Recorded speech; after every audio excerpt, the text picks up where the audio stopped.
जय माता दी मित्रों, आपके और आपके परिवार पर माता रानी की कृपा सदैव बनी रहे।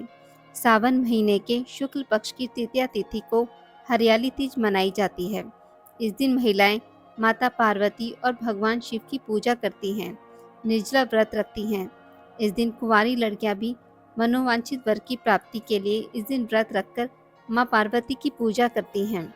इस दिन महिलाएं पूरा दिन बिना भोजन जल के दिन व्यतीत करती हैं तथा दूसरे दिन सुबह स्नान और पूजा के बाद व्रत पूरा करके भोजन ग्रहण करती हैं।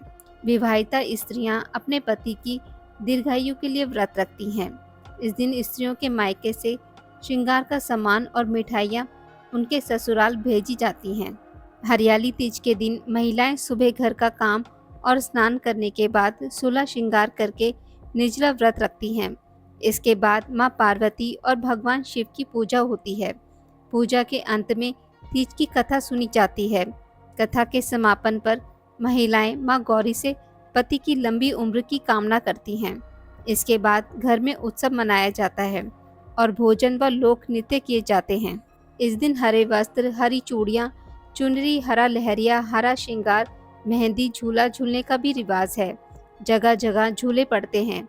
इस त्योहार में स्त्रियां हरी लहरिया ना हो तो लाल गुलाबी चुनरी में भी सजती हैं, गीत गाती हैं, मेहंदी लगाती हैं, श्रृंगार करती हैं, नाचती हैं। हरियाली तीज के दिन अनेक स्थानों पर मेले लगते हैं और माता पार्वती की सवारी बड़े धूमधाम से निकाली जाती है। हरियाली तीज की कथा। शिवजी ने पार्वती जी को उनके पूर्व जन्म का स्मरण कराने के लिए तीज की कथा सुनाई थी। शिवजी कहते हैं, हे पार्वती, तुमने हिमालय पर मुझे वर के रूप में पाने के लिए घोर तप किया था। अंजल त्याग, पत्ते खाए, सर्दी गर्मी बरसात में कष्ट सहे। तुम्हारे पिता दुखी थे। नारद जी तुम्हारे घर पधारे और कहा, मैं विष्णु जी के भेजने पर आया हूँ। वह आपकी कन्या से प्रसन्न होकर विवाह करना चाहते हैं। अपनी राय बताएं। पर्वतराज प्रसन्नता से तुम्हारा विवाह विष्णु जी से करने को तैयार हो गए। नारद जी ने विष्णु जी को यह शुभ समाचार सुना दिया, पर जब तुम्हें पता चला तो बड़ा दुख हुआ। तुम मुझे मन से अपना पति मान चुकी थी। तुमने अपने मन की बात अपनी सहेली को बताई। सहेली ने तुम्हें ऐसे घने वन में छुपा दिया जहाँ तुम्हारे पिता नहीं पहुँच सकते थे। वहाँ तुम तप करने लगी। तुम्हारे लुप्त होने से पिता चिंतित होकर सोचने लगे, यदि इस बीच विष्णु जी बारात लेकर आ गए तो क्या होगा। शिवजी ने आगे पार्वती जी से कहा, तुम्हारे पिता ने तुम्हारी खोज में धरती पताल एक कर दिया, पर तुम ना मिली। तुम गुफा में रेत से शिवलिंग बनाकर मेरी आराधना में लीन थी। प्रसन्न होकर मैंने मनोकामना पूरी होने का वचन दिया। तुम्हारे पिता खोजते हुए गुफा तक पहुँचे। तुमने उन्हें बताया कि अधिकांश जीवन शिवजी को पति रूप में पाने के लिए तप में बिताया है। आज तप सफल रहा।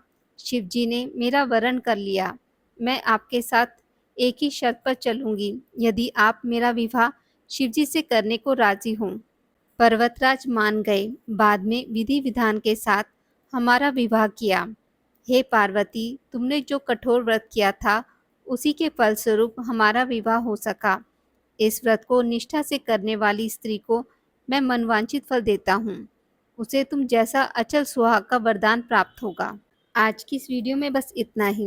मित्रों, अगर आपको मेरी वीडियोस पसंद आती हैं तो इसे लाइक और शेयर ज़रूर करें और पूजा पाठ से जुड़ी जानकारी के लिए मेरे चैनल को सब्सक्राइब करना ना भूलें। धन्यवाद।